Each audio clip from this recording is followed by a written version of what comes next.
हाँ भाई, राधे राधे। आइए देखिए, आज जो हम यहाँ चर्चा करेंगे वो चर्चा करेंगे हमारा बीएससी वाले प्रोग्राम की। किसकी चर्चा करेंगे? बीएससी की, बैचलर ऑफ साइंस। यदि पास कोर्स वालों की बात करूं तो कौन सा? First year. यदि सेमेस्टर प्रोसेस की बात करूं तो कौन सा सेमेस्टर? Second same. हाँ, और all four university, Kota university, Rajasthan university, Matsya university, Shekhawati university, सभी यूनिवर्सिटीज के लिए हम यहां पर इस सिलेबस कवर करेंगे। ठीक है, एक बार हम सिलेबस बता देते हैं। ये सेकंड सेमेस्टर का सिलेबस दिया हुआ है कोटा यूनिवर्सिटी, तो इसकी हम चर्चा कर रहे हैं। तो इंग्लिश मीडियम और हिंदी मीडियम दोनों की हम क्या करेंगे? चर्चा करेंगे। ठीक है भैया, किसी को कोई दिक्कत हो तो हमें बता दीजिए। आओ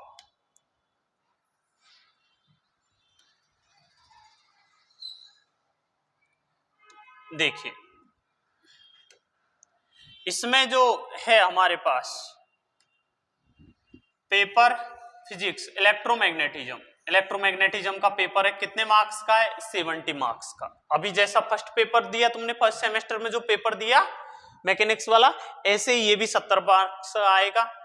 पहला जो पार्ट आता है सेक्शन ए, उसमें कितने क्वेश्चन आए? 10 क्वेश्चन आए, 2-2 मार्क्स के। हाँ, कितने आए? 10 क्वेश्चन आए, तो उसका कितना बना? 20। और सेक्शन बी में कितने? 10 क्वेश्चन थे, 2 क्वेश्चन हर एक यूनिट से था, तो कितना हुआ ये? 50 का। 50 देन 20 कितना? 70। क्योंकि 10 में से करने कितने होते हैं? 5। अथवा वाले भी तो आते हैं। 10 में से करने कितने होते हैं? 5। तो 5 × 10 कितना आया? 50। और यहां पर कितना आया? 2 × 10 20। 20 और 50 कितने बने? 70। ठीक है भैया, नेक्स्ट ये सिलेबस की चर्चा कर लेते हैं। यहां देखिएगा क्या दिया हुआ है सिलेबस के बारे में।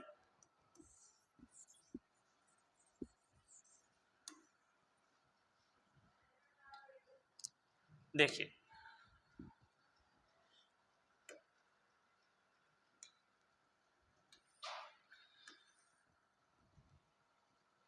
सिक्सटी लेक्चर इंक्लूड, ऐसा कुछ इन्होंने डाटा दे रखा है। ठीक है, तो उससे अपने को मतलब नहीं है। इधर आओ, पहला यूनिट 5 यूनिट की चर्चा है। पहला unit scalar and vector fields, अदिश तथा सदिश क्षेत्र। दूसरा है इलेक्ट्रोस्टेट। तीसरा है electrostatic field. Fourth LCR circuit. Fifth जो आता है हमारे पास फील्ड का ही है, लेकिन magnetic field, wave equation, plane electromagnetic, quantum wave, जैसे हमने 12th क्लास में जो चर्चा करते हैं, तुम्हें याद हो तो 12th क्लास में पढ़ते हैं इलेक्ट्रोमैग्नेटिक वेव, उससे कनेक्टेड पार्ट यहां पर कवर होगा। क्लियर? उससे कनेक्टेड पार्ट क्या होगा? यहां पर कवर होगा। ठीक है भाई? हाँ, तो ये सेकंड सेमेस्टर वाले पार्ट की कहानी है।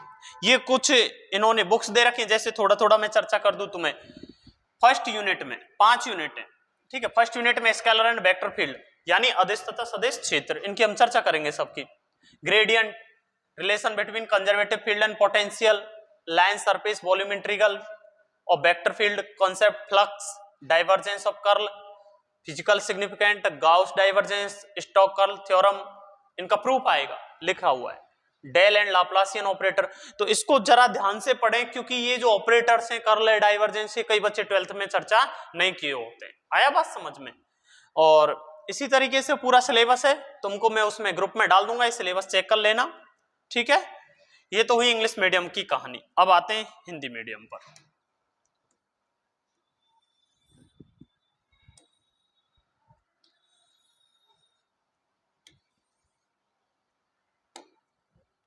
आओ हिंदी मीडियम, स्वागत है आपका।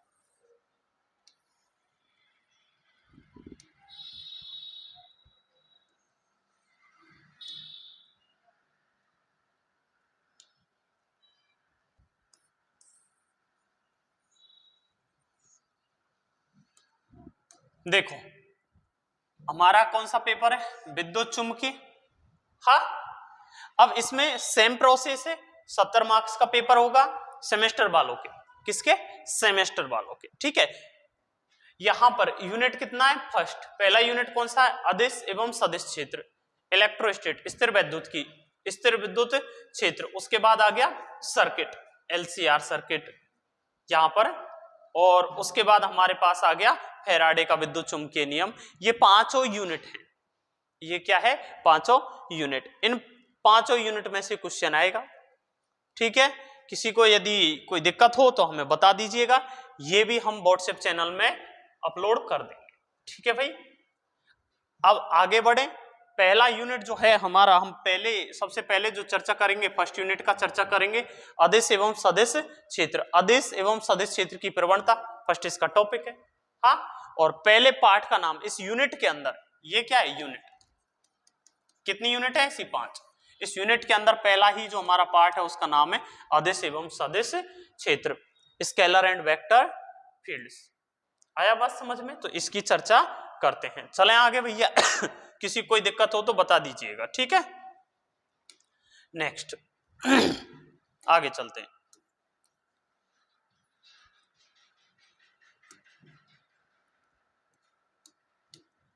देखिएगा, यूनिट फर्स्ट यूनिट के अंदर प्रथम पाठ,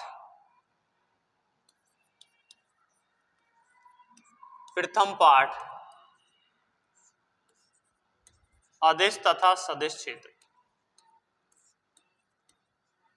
नोट्स बराबर बनाओगे, ठीक है। फर्स्ट चैप्टर,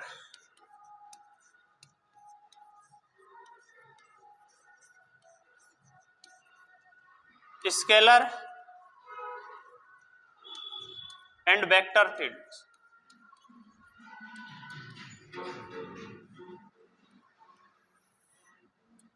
ठीक है, तो सबसे पहले जो ये आ रहा है, ये अदिश तथा सदिश क्षेत्र। 11वीं क्लास में कुछ पढ़ा था, याद है? अदिश सदिश ऐसे कुछ पढ़ा है? याद नहीं है तो ज्यादा टेंशन लेने की जरूरत नहीं है, हमने अभी करा दिया, प्ले लिस्ट में जाके चेक कर सकते हैं 11th क्लास मैथमेटिकल टूल्स में। ठीक है, अदिश एंड सदिश क्षेत्र। आ गया बात समझ में? ठीक है भैया, अब यहां बात आता है क्षेत्र का। वहां तो होती थी राशि, यहां क्या है? क्षेत्र, अदिश तथा सदिश क्षेत्र। तो अदिश तथा सदिश क्षेत्र से पहले हम बात करेंगे किसकी? क्षेत्र की। फील्ड होता क्या? हाँ, तो देखिए, जैसे कोई स्पेस बोलते हैं हम, यहां बहुत बार यूज करेंगे। स्पेस का मतलब होता है समष्टि, आकाश। क्या होता है? आकाश। ठीक है भैया, स्पेस का मतलब क्या होता है? समष्टि या आकाश। आया बात समझ में? अब देखिए, इस स्पेस में या किसी सिस्टम में यानी निकाय,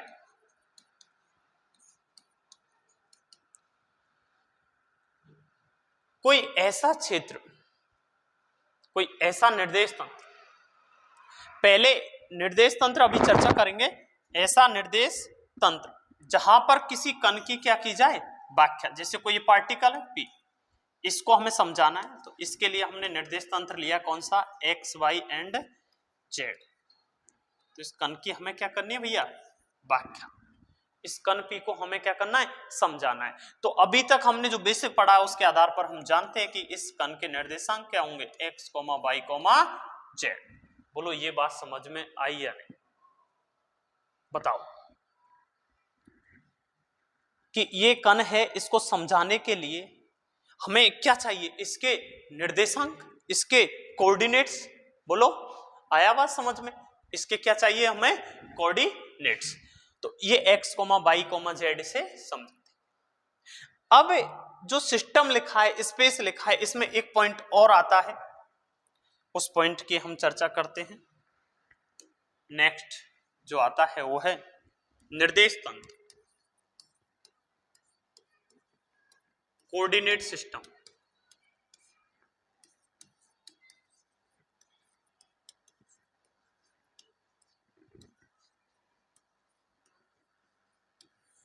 कोऑर्डिनेट सिस्टम, निर्देश तंत्र, ये क्या होता है? ऐसा निकाय या ऐसा तंत्र जिसके सापेक्ष किसी कण की व्याख्या की जाए, किसी कण को समझाया जाए, किसी कण की स्थिति के बारे में चर्चा की जाए, किसी कण के वेग को बताया जाए, वह निकाय या वह तंत्र क्या कहलाता है? निर्देश तंत्र। निर्देश करता है, वो क्या करता है? निर्देश करता है, कोऑर्डिनेट। बताया समझ? ऐसा तंत्र, ऐसा निकाय जो किसी कण की क्या करे? व्याख्या करे, सब क्या कहलाता है? निर्देश तंत्र। तो लिखिए इसका डेफिनेशन निर्देश तंत्र का, ऐसा निकाय या तंत्र जिसके सापेक्ष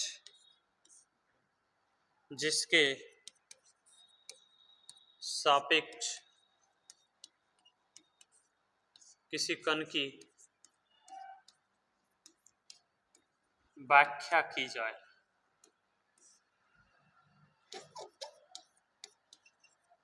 कॉमा हेडिंग कहलाता है, कॉमा निर्देश तंत्र कहलाता है।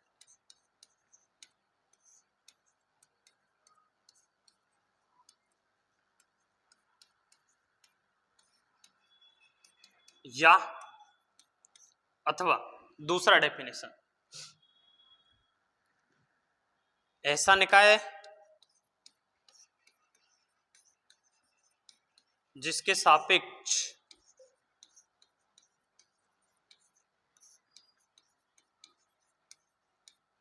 कण की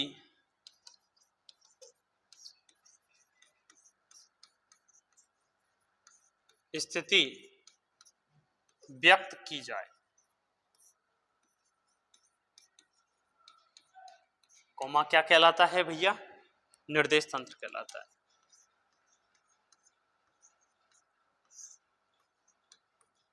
निर्देश तंत्र कहलाता है।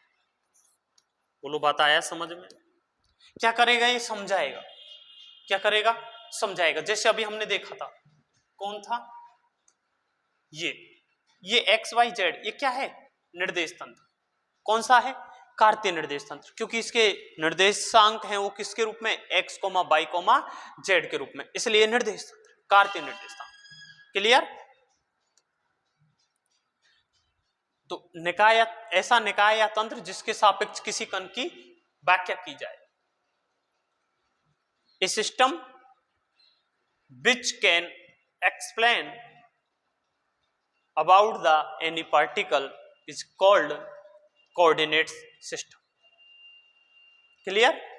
देखिए ये क्या कहलाता है? निर्देश तंत्र कहलाता है। आगे हम चर्चा करेंगे, आगे जाके निर्देश तंत्र के भी टाइप होते हैं। निर्देश तंत्र, कार्तीय निर्देश तंत्र, बेलनीय निर्देश तंत्र, गोलीय निर्देश तंत्र, वो आगे चर्चा करेंगे। यहां इतना समझ लो। बोलो, आया बात समझ में? जैसे अब राशियों के आधार पर जब क्षेत्र की व्याख्या करें, क्षेत्र, अब आता है क्या? फील्ड्स। क्योंकि हमारा मेन मुद्दा तो क्या था? फील्ड्स। क्या था भैया मेन मुद्दा? तो फील्ड्स, क्षेत्र। क्षेत्र का कहानी क्या है? फील्ड का, क्षेत्र की कहानी क्या है? किसी निर्देश तंत्र में ऐसा क्षेत्र, किसी निर्देश तंत्र में ऐसा क्षेत्र जो कि प्रेक्षण बिंदु या व्याख्या पॉइंट के बारे में चर्चा करे या उसको समझाए, क्या कहलाता है? क्षेत्र कहलाता है। बोलो, बात आया समझ?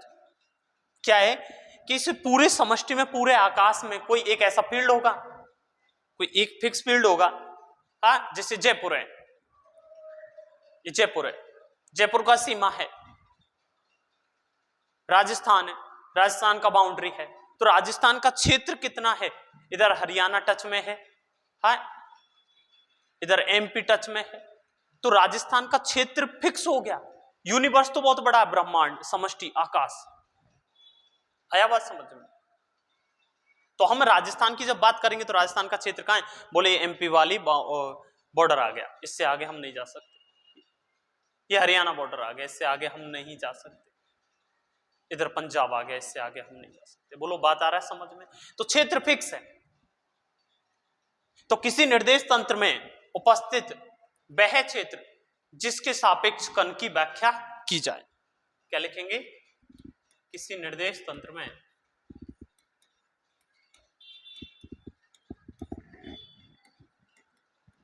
स्थित वह क्षेत्र जिसके सापेक्ष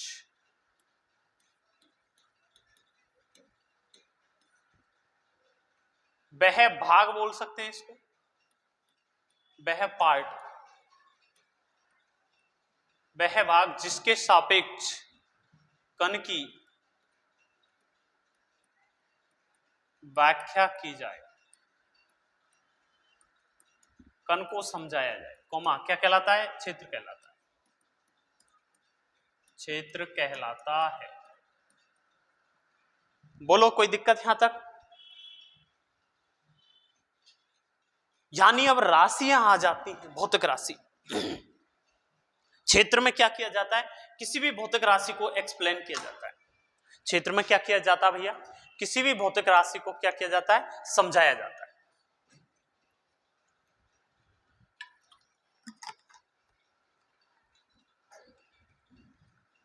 क्षेत्र में क्या किया जाता है? किसी भौतिक राशि के बारे में समझाया जाता है। तो इसका दूसरा डेफिनेशन भी ये बन जाएगा क्या? किसी निर्देश तंत्र में स्थित वह भाग, किसी निर्देश तंत्र में स्थित वह भाग जिसके सापेक्ष भौतिक राशि की निर्भरता को समझाया जाए। बात है क्या बन जाएगा? या किसी निर्देश तंत्र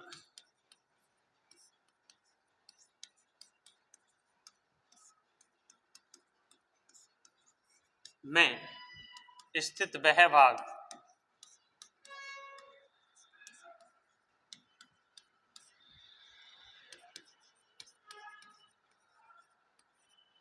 जिसके सापेक्ष भौतिक राशि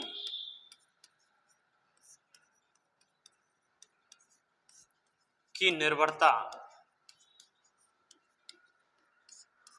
को समझाया जाए, कि निर्भरता को समझाया जाए,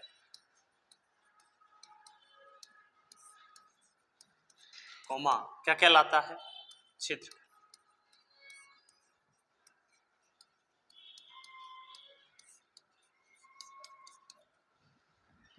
बात आया समझ में? भौतिक राशि की और प्रेक्षण बिंदु की चर्चा की जाए, ऑब्जर्वेशन पॉइंट की चर्चा की जाए। भौतिक राशि की प्रकृति के आधार पर क्षेत्र दो प्रकार के होते हैं।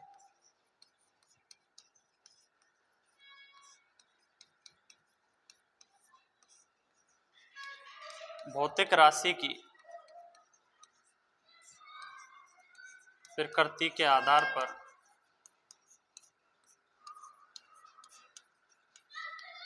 क्षेत्र दो प्रकार के होते हैं।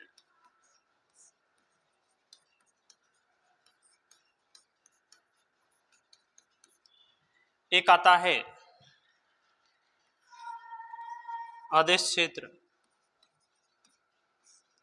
और दूसरा आता भैया सदिश क्षेत्र।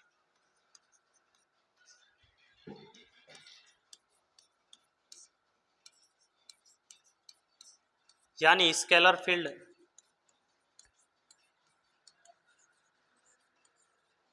और वेक्टर फील्ड्स।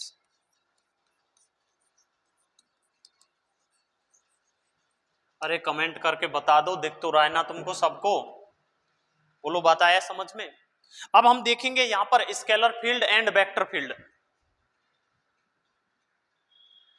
क्या देखेंगे अब?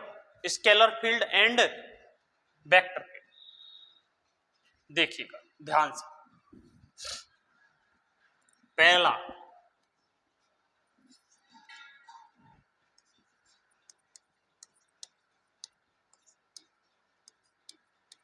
अदिश क्षेत्र, स्केलर फील्ड। अब बात ध्यान से सुनिएगा,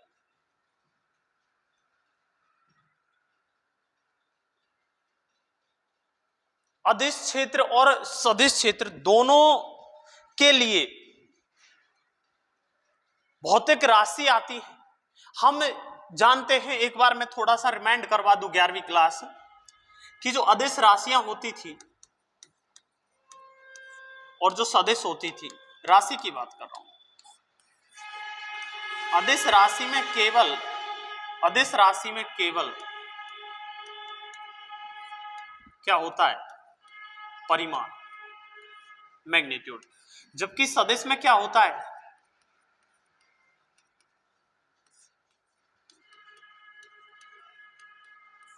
परिमाण व दिशा दोनों उपस्थित। बोलो बात आया क्या समझ? अदिश राशि में केवल क्या होता है, परिमाण होता है, और सदिश राशि में क्या होता है, सदिश राशि में परिमाण और दिशा दोनों होते हैं।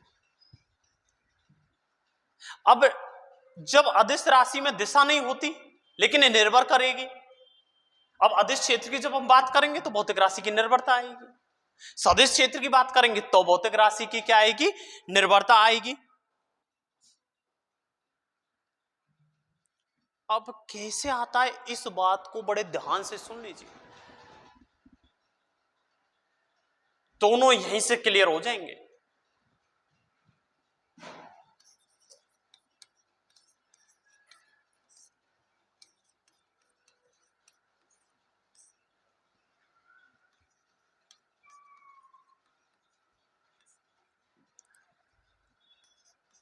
ध्यान से देख लीजिए भैया,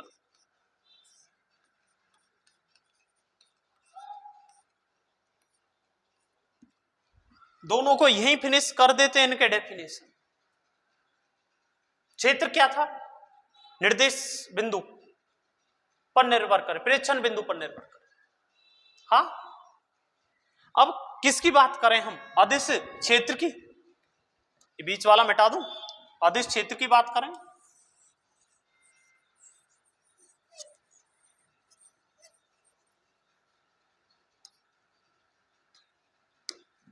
देखो अदिश क्षेत्र में ऐसा क्षेत्र जिसमें अदिश राशि का मान, जब अदिश क्षेत्र की बात होगी तो कौन सी राशि आएगी, अदिश राशि। ऐसा क्षेत्र जिसमें अदिश राशि का मान प्रेक्षण बिंदु पर निर्भर करे, ऑब्जर्वेशन पॉइंट पर निर्भर करे, क्या कहलाता है, अदिश क्षेत्र कहलाता है। बात आया समझ में? क्षेत्र तो किस पर कर रहा है, प्रेक्षण बिंदु पर कर रहा है। हाँ, ये देखो निर्देश तंत्र में वह भाग जिससे भौतिक राशि की निर्भरता को समझा जाए। हाँ, किस पर डिपेंड की, किस पर डिपेंड की,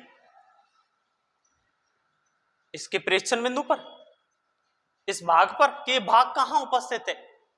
एक व्यक्ति, बात ध्यान से सुनिएगा, एक व्यक्ति ट्रेन में बैठा हुआ है और एक कोई प्लेटफॉर्म पर आज भी बैठा हुआ है, वो दोनों बैठे, तो ट्रेन वाले को तो पेड़ पौधे चलते हुए दिखाई दे रहे हैं और प्लेटफॉर्म पर बैठे हुए व्यक्ति को स्थिर दिखाई दे रहे हैं। किस पर डिपेंड किया, अरे बोलो बोलो, किस पर निर्भर किया रे, निर्देश, हाँ, ऑब्जर्वेशन पॉइंट पर, देख कहां से रहे हो, फ्रेम ऑफ रेफरेंस पर, निर्देश तंत्र पर। बात आया समझ में? तो वो डेफिनेशन, उसके बाद नेक्स्ट।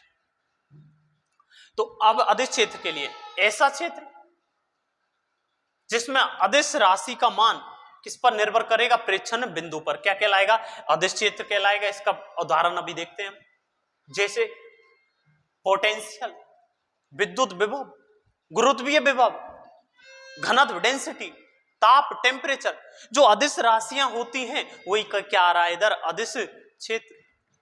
बोलो बात आया समझ में? सदिश क्षेत्र की परिभाषा यहीं से समझो, क्या हुआ? अदिश राशि का मान डिपेंड किया था किस पर? निर्देश बिंदु पर, प्रेक्षण बिंदु पर। अब किसका निर्भर करेगा बोलो? सदिश राशि का मान।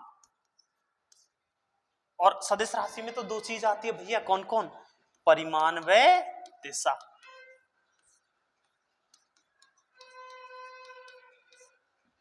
या तो परिमाण निर्भर करेगा या दिशा निर्भर करेगी, या दोनों निर्भर करेंगे, परिमाण और दिशा। बोलो बात आई क्या समझ में? ना आई? बता तो दिया करो कच्छो। तो देखो, सदिश राशि का मान किस पर निर्भर करेगा? निर्देश बिंदु पर, प्रेक्षण बिंदु पर। पता है समझ में? तो इनका डेफिनेशन लिखें। चलो तुम लिखिए, तुम्हें ही लिखना है, नोट्स तो तुम्हें बनाने। ऐसा क्षेत्र, अदिश क्षेत्र में ऐसा क्षेत्र जिसमें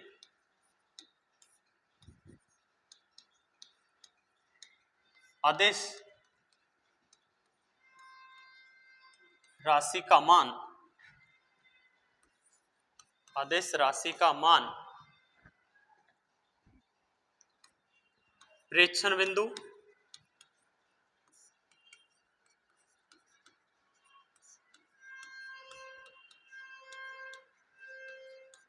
निर्भर करे, कोमा क्या कहलाता है? अदिश क्षेत्र कहलाता है। अदिश क्षेत्र कहलाता है। बताया समझ में? जैसे विद्युत विभव, इलेक्ट्रिक पोटेंशियल अंग्रेज लिख लेंगे। गुरुत्वीय विभव, विद्युत विभव को फाई से दर्शाते हैं या बी से। गुरुत्वीय विभव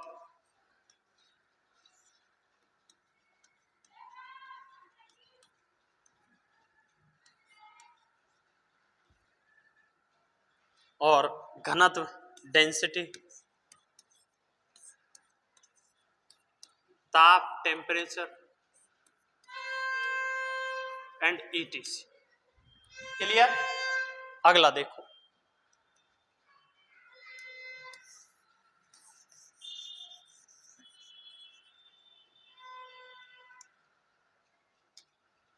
अगला देखो, सदिश राशि का मान।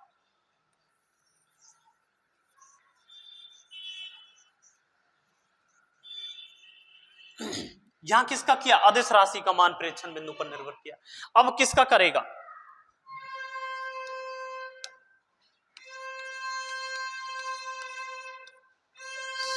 सदिश क्षेत्र, वेक्टर फील्ड, ऐसा क्षेत्र जिसमें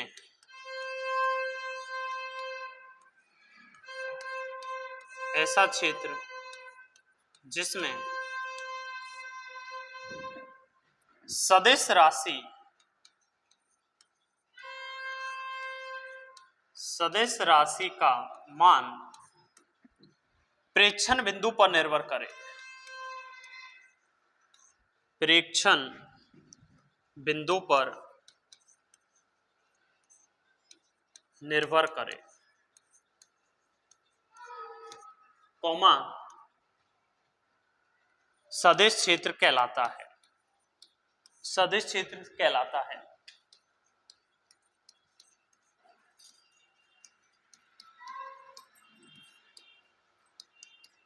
जैसे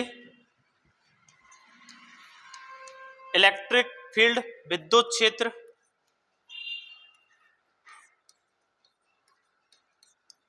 गुरुत्वीय क्षेत्र,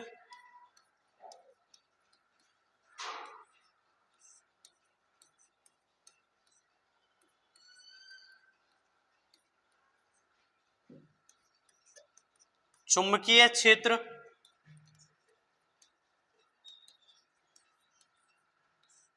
ईटीसी। यानी जो सदिश राशियां हैं उन्हीं का तो बना है, वही तो निर्भर कर रही है जिसमें सदिश राशि।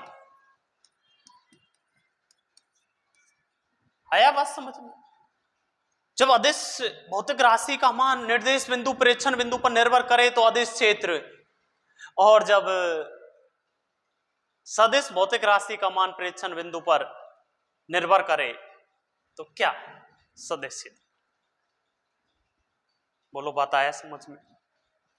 अदिश क्षेत्र पर चलते हैं, अदिश क्षेत्र पर आगे बढ़ते हैं। अदिश क्षेत्र के लिए हम जानते हैं कि इसके पास केवल क्या होता है? दिशा। अदिश क्षेत्र में केवल क्या होती है? डायरेक्शन।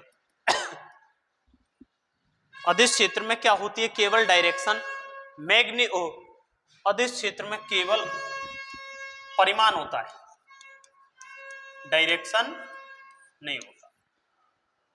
परिमाण होता है, डायरेक्शन नहीं होता। ठीक है, अदिश क्षेत्र में केवल क्या होता है? मैग्नीट्यूड होता है, केवल परिमाण होता है, डायरेक्शन नहीं होती। तो अब अदिश क्षेत्रों को दर्शाएंगे कैसे? भाई दर्शाएंगे भी तो सही। माना कार्तीय निर्देश तंत्र में कोई एक बिंदु P है, लिखिएगा। माना कार्तीय निर्देश तंत्र में,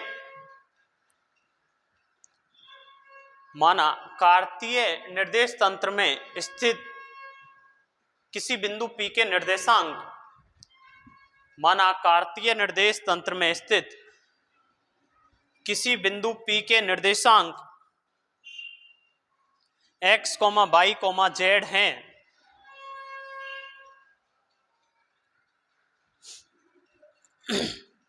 माना कार्तीय निर्देश तंत्र में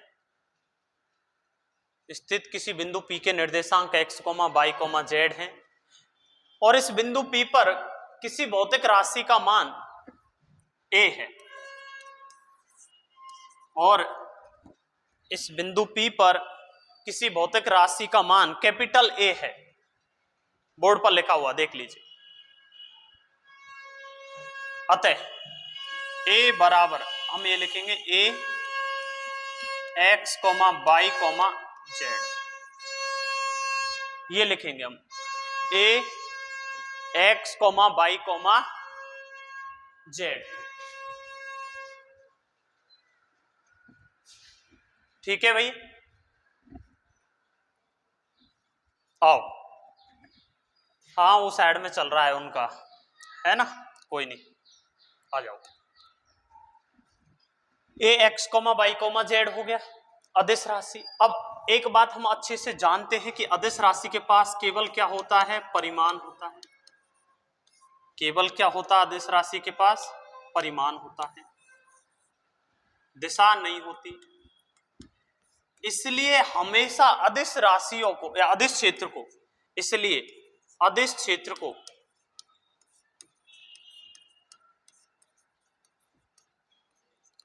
पृष्ठों के द्वारा दर्शाया जाता है, सतहों के द्वारा, सरफेसेज के द्वारा, पृष्ठों के द्वारा।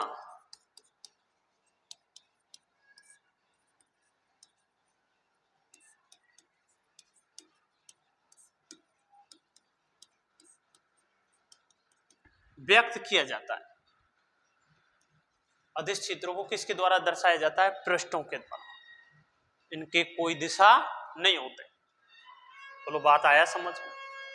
जैसे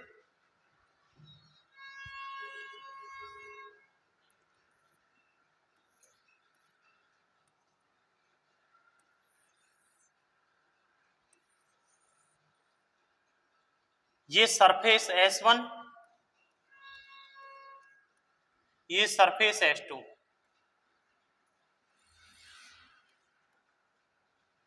जैसे हमें पता है विद्युत विभव कैसी राशि है? अदिश राशि। तो इस सरफेस S1 पर हमने मान लिया, कंसीडर कर लिया कि विद्युत विभव का मान कितना है? φ1, और S2 पर विद्युत विभव का मान कितना भैया? φ2। बोलो, आया बात समझ में? सतहों के द्वारा क्यों दर्शाया जाता है? क्योंकि अदिश क्षेत्र क्या होता है? अदिश। अदिश राशियों के लिए डिफाइन होता है, इनके पास दिशा नहीं होती। हाँ, अब यहां आता है एक पॉइंट, सम अदिश क्षेत्र, वो सम अदिश पृष्ठ, सम अदिश पृष्ठ।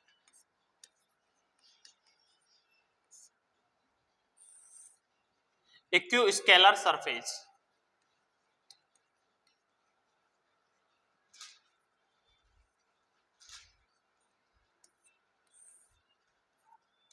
इक्यू स्केलर सरफेस सम अदिश, यानी किसी क्षेत्र में उपस्थित या स्थित वह सतह जिस पर अदिश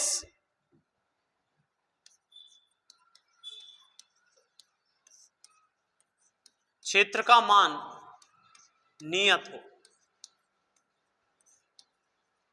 क्या लिखोगे समअदिश पृष्ठ के लिए? किसी निर्देश तंत्र में स्थित वह सतह, किसी निर्देश तंत्र में स्थित वह सतह जिस पर अदिश क्षेत्र का मान एक समान हो, अदिश क्षेत्र का मान नियत हो, एक समान हो, क्या कहलाती है? सम अदिश पृष्ठ कहलाती है। जैसे विद्युत विभव भी अदिश राशि है। बोलो, विद्युत विभव भी कैसी राशि है? अदिश राशि। तो इस पर मान लिए S1 पर है विद्युत विभव का मान φ1, S2 पर है विद्युत विभव का मान φ2। तो ये कैसी पृष्ठ हुई? सम विभव पृष्ठ।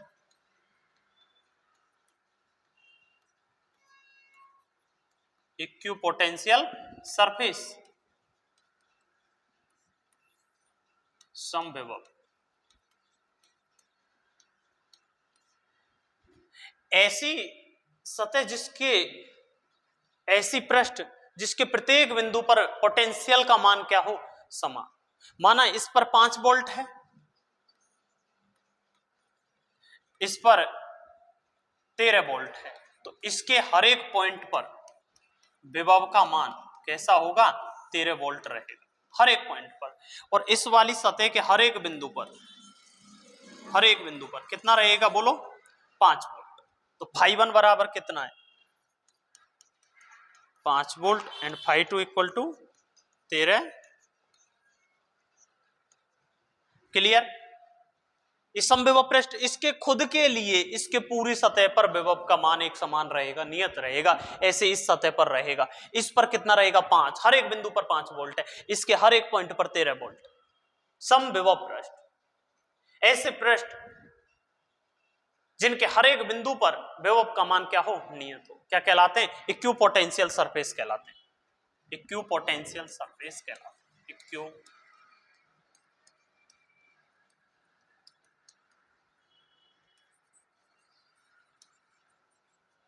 इक्विपोटेंशियल सरफेस कहलाते हैं, समविभव पृष्ठ कहलाते हैं। लो बात आया समझ? यहां तक किसी को कोई दिक्कत है? बताइए। अरे बोलिए, कोई दिक्कत है क्या भैया किसी को? आगे का पार्ट हम डिस्कस करेंगे नेक्स्ट एपिसोड में, ठीक है भैया? यदि किसी बच्चे को कोई दिक्कत है, ये सिलेबस चाहिए, तो हमें व्हाट्सएप मैसेज कर देना। नंबर दिया हुआ है हमारे टेलीग्राम चैनल, व्हाट्सएप चैनल और अदर सोशल मीडिया ऐप पर आप कनेक्ट हो सकते हैं। और जितने भी तुम्हारे साथी हैं उन सभी तक ये वीडियो पहुंचा दीजिएगा। हम मेहनत कर रहे हैं तो तुम इतना सा तो घर बैठे बैठे काम कर ही सकते हो, है ज्ञानी प्राणी हो? कर सकते हो या नहीं कर सकते? हाँ, ठीक है भाई। राधे राधे, जय हिंद, जय भारत।